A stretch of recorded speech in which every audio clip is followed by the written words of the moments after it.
المؤسسه العسكريه والجيش الوطني الشعبي اللي وقف مع الشعب الجزائري وبين باللي المؤسسه العسكريه والجيش الوطني هو الشعب ايد واحده.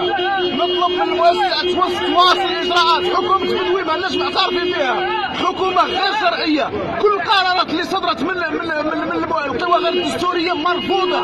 اليوم الحكم للشعب وللشعب وحده فقط، ومبروك لكل الشعب الجزائري. انا عندي لك كلمه، انا اطلب من الجيش الوطني الشعبي ومن قيادته الساميه انهم يلقون القبض على العصابه ولا يتركون منهم واحدا يفر، يقبضون عليهم كلهم واحدا. هذا الميساج سبيسيالمون سي بوشارب اللي قال لنا احلام سعيده. احنا ما راناش نحلموا، احنا في الواقع. احنا جسدنا واش قلنا النهار الاول، قلنا لكم لو 22 تروحوا تروحوا. هذا الميساج غادي نبنوا دوله بدون يحيى، بدون سلال، بدون بوتفليقه، بدون سعيد. 20 سنه والعصابه جاثمه على صدورنا. يونامار.